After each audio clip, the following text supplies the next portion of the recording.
Everything was about fine, or as fine as things can be, up until she yanked that speculum out of me like she was trying to start a weed eater.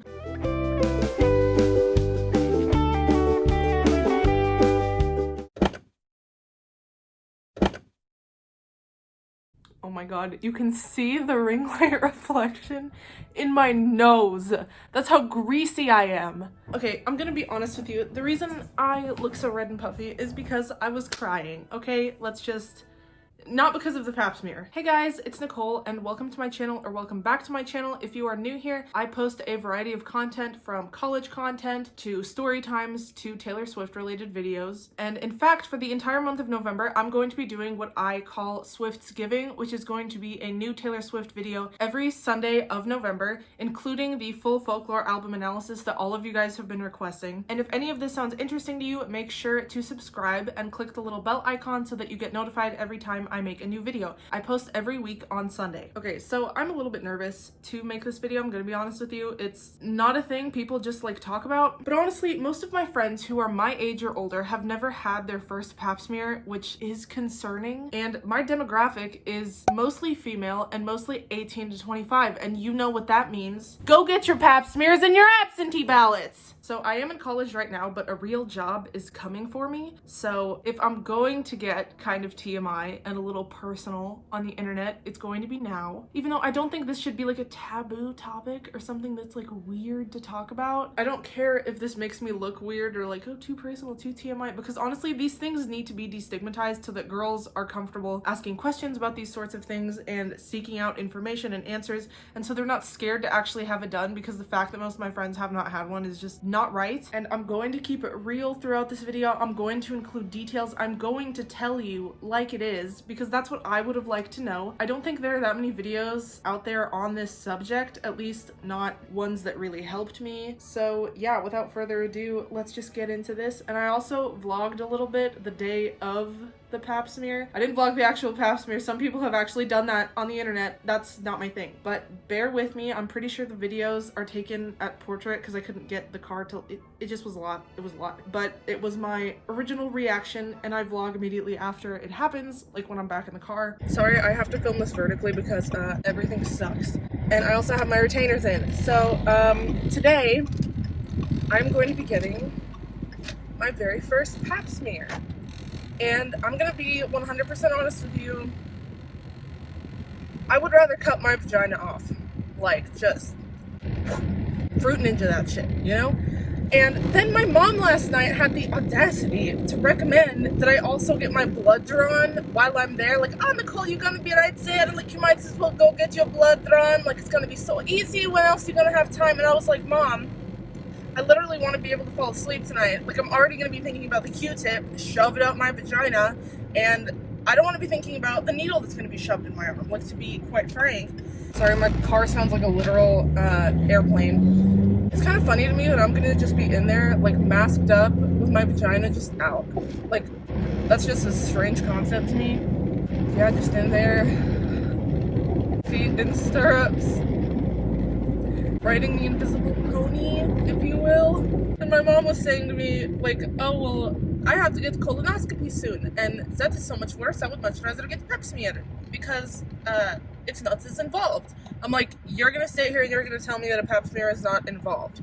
Like, does that mean I have the option to just like drop my body off and leave and like I'll be back later? Like, I'm not getting involved. No, but honestly, if they could anesthetize me, anesthetize, if they could I just want to wake up and for it to be over. And the fact that I have to take all of my goddamn clothes off, I hate being 21. Man, she's gonna see my butthole. I'm so sad. That is the end of the drive. I will not be taking you guys with me, as some people have done in their little informative vlogs, like vlogging their reaction to it, because I have a habit of making things way harder than they need to be always. And to be honest, a pap smear sounds like a huge invasion of my privacy, to the point where I just do not want to add another layer of invaded privacy on top of that. So see you later. I can honestly say it wasn't as bad as I expected it to be. She knew it was like my first one.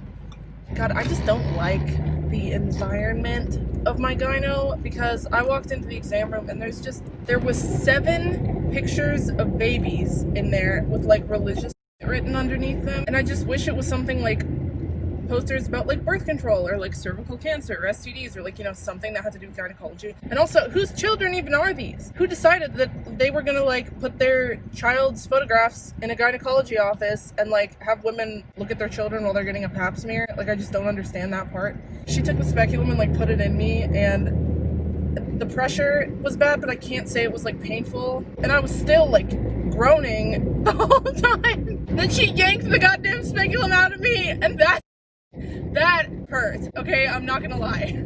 It was just really awkward and like uncomfy, but I definitely should have like fallen asleep last night. It was nothing to like panic over. I'm about to go get trashed, but in all honesty, like, I wanted to just like not do this, to just like reschedule again or like just cancel altogether. But like, in all honesty, I think it's 1 out of 10 pap smears come back abnormal. Like, if there's you need to catch it, like, it's not worth. Like, it was bad, but it wasn't like uncaught cancer bad. You know what I mean? Like, there's a reason you need to do this every 3 years. I don't understand how people are out here getting freaking IUDs shoved up inside there.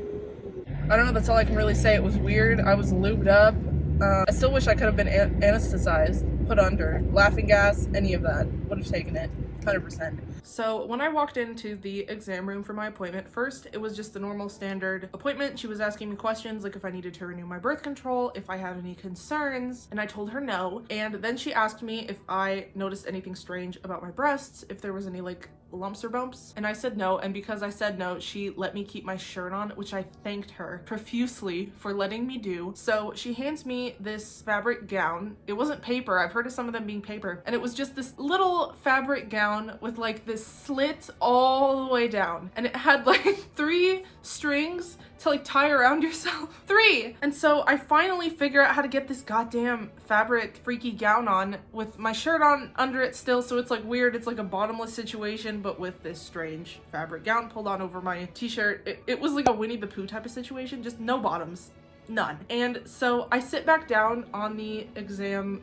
seat, the gyno bench, and I'm sitting there, and you know, because there's a giant slit with like 2 strings holding me together. So I'm sitting, I'm trying to keep it closed, and she walks back in, and I'm like, I'm ready. And then she grabs this sheet and just like throws it on me, and I grab it and I cover myself with it, and I thank her profusely for that as well. The more coverage, the better. And then it was time for the actual pap smear, which it wasn't as bad as I expected. If you came in here wanting a horror story, that's not what you're gonna get. And I asked her right before, like, is this supposed to hurt? And she said she's had some people say it hurts like the dickens, and others say, oh, it wasn't that bad. That wasn't good for me to ask that immediately before it happening to me. Everything was pretty much fine, or as fine as things can be when you have a speculum, not a spatula. She did not put a spatula inside me, thank you, doctor. Everything was fine up until she yanked that spatula. God! The speculum. Everything was, God, I hope my neighbors can't hear me just screaming speculum. Everything was about fine, or as fine as things can be, up until she yanked that speculum out of me like she was trying to start a weed eater. And of course, I react like I just got speculum weed eatered. She asked me, so that wasn't that bad, right? And I was like, you know, it was fine up until you like, you know. And she was like, oh, well, I tried to do it fast, like, try to get things over with quickly, and I appreciate that. I didn't want to be there any longer than I needed to, but she inserted it slowly, so why not take it out slowly? Like, you're not just gonna, with this, why take it out so fast? But, you know, it could have been a lot worse. And also, before she did the exam, we were trying to get my legs into the stirrups, and I have very long legs, and it was such a, like, it was just so much leg and just not enough stirrup. So we're trying to wedge my feet into this thing, and it's just not working. And she's like, it's obvious that it's not working. Finally, we get it to work. So basically, if you don't know what a pap smear is, they put what's called a speculum inside of you, and they have to like open so that they can reach with a Q-tip or whatever it is they're using to take the sample, and they insert that and they swipe to take a sample, and then you're done. They take the speculum out and it's over. And the part that was most concerning for me was not the speculum, but the Q-tip itself, because to take a sample from a cervix sounds very invasive. Like, I don't understand how you can get a sample from something without being kind of rough. Like, it sounds like to take a sample from anything else, you like biopsies are a thing. I was concerned about pain, but if you are concerned about that that kind of pain, don't be. Like, I don't think most people have like very sensitive nerves in their cervix, so it's not something that should be too scary. What did concern me though is I didn't really feel the Q-tip. What actually was the most uncomfortable was the speculum itself, which I had been told, but I thought the Q-tip or the spoolie or whatever would be much worse. And when she pulled the spoolie Q-tip thing out of me, it was red on the tip, and I didn't like that. I mean, who would? But I wasn't like bleeding afterwards or anything. And another thing, oh my god, I got my pap smear in July, which is pretty much the only time of year I can do appointments like this because I'm in my college town most of the year. There's just a few weeks during the summer where it's just dentists and orthodontists and doctors. So I had to go in July when it was very hot, and I had to wear a mask, of course, and I am just sweating, and it's so hot in there because of course they want to save money. I live in Oklahoma, very steamy up in here, and so, you know, I'm sweating, and the whole time she's doing the pap smear, she didn't tell me that there was lubricant involved. So as the speculum's going in, I'm thinking, wow, am I sweating that much? Thank God I wasn't, but it wasn't until I got home and like took off my pants and I was like, oh, okay, that's how that didn't hurt so bad. So be prepared, there will be lubricant. Be grateful for it because it might have hurt me otherwise, but you're not sweating profusely. That's just what's happening down there. I will say afterwards, I felt really strange in the shower with like cleaning myself down there because everything that happened genuinely made me feel like I was just about to disintegrate. Like just the idea of what had happened. It's not fun, but I will say I would much rather do this again than ever get my blood drawn because you can't, when you're getting your blood drawn, they can easily miss your vein, which happens to me a lot, and I end up having to get poked a lot.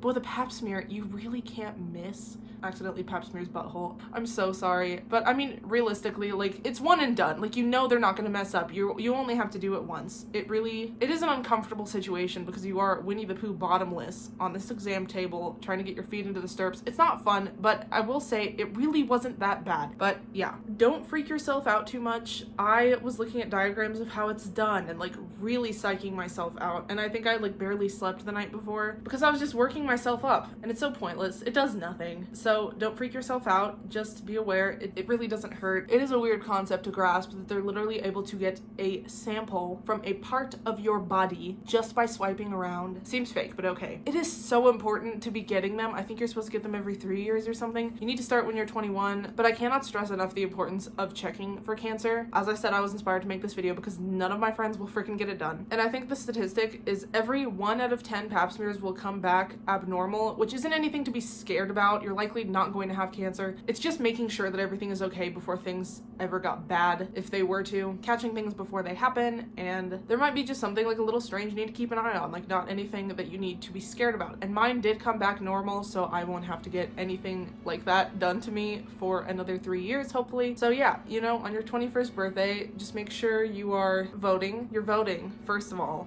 My 21st year and my first time voting in a presidential election. What a message. Get your pap smears and your absentee ballot. 2020, Nicole 2020, pap smears and absentee ballots. Prioritize. And you can also, after your pap smear, go and treat yourself to a nice alcoholic beverage.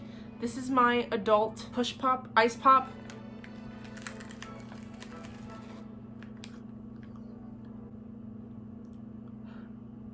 That is so alcoholic. That's literally only 6%. I'm such a wimp. Oh my god. Go and treat yourself to a nice alcoholic beverage because you deserve it and you took your health into your own hands. It's kind of good though. It's blue raspberry. I've never had one of these before. It's a frozen cocktail.